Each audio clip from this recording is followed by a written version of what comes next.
মাত্ৰ 20 ফুটমান দূৰত আছে ডবগা নৈ। নৈৰ পানী এনেকুৱা স্পীডত গৈ আছে আৰু তাত এই ওচৰত থকা যিটো ডবগা নাহৰ গাঁৱৰ মানুহ ইয়াত একেবাৰে নৈৰ ওচৰতে বসবাস কৰে। তেনেকুৱা মানুহসকলৰ কেনেকুৱা পৰিৱেশ হ'ব পাৰে চাওক। আমি কিমানখিনি পানীৰ ওপৰত আছোঁ আৰু ইয়াৰ পৰা অনলি 20 মিটাৰ দূৰত আছে ডবগা যিখন নৈ, আৰু নৈৰখিনিৰ পানী এনেকুৱা স্পীডত দ্ৰুত বেগত গৈ আছে। এই যিবোৰ অঞ্চলৰ নাহৰগাঁৱৰ যিসকল জনসাধাৰণ নৈৰ ওচৰত বসবাস কৰি আছে তেখেতসকলৰ কাৰণে খুবেই ভয়ানক, তেখেতসকলৰ কাৰণে খুবেই চিন্তাৰ বিষয় হৈ পৰিছে বৰ্তমান, যিহেতু আজিৰ দিনটোত দেখা গৈছে পানীৰ এনেকুৱা দ্ৰুত গতিত পানীখিনি বাঢ়ি গৈ আছে।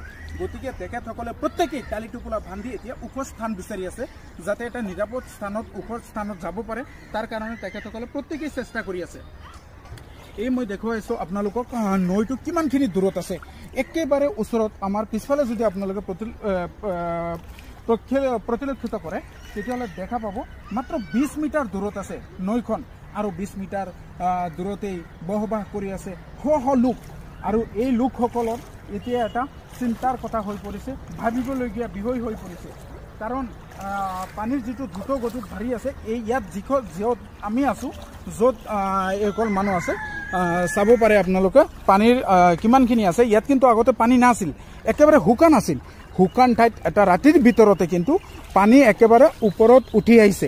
চাওক 20 মিটাৰমান দূৰত ইয়া হৈছে নৈ, ডবগা নদী যিখন, এই নদীখনৰ দৃশ্য মই দেখুৱাইছোঁ। এইখন হৈছে ডবগা টাউন, যিবোৰ গড় বিল্ডিং আপোনালোকে দেখা পাই আছে, ডবগা টাউন। আৰু এইখন হৈছে ডবগা যিটো অভাৰ ব্ৰিজ হয় এইখন।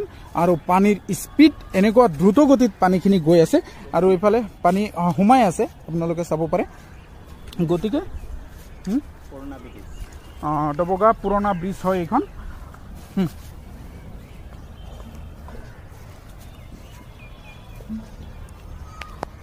গতিকে এইখনেই হৈছে ডবগা নদী, আৰু এইখন হৈছে নাহৰ গাঁও।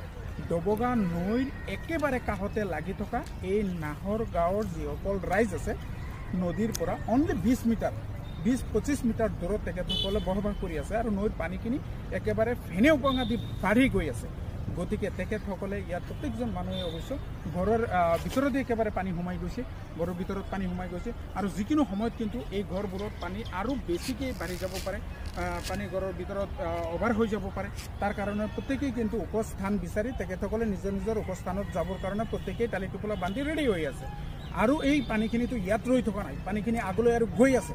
গতিকে যিকোনো স্থানত যাব, মোৰ ভিডিঅ'ৰ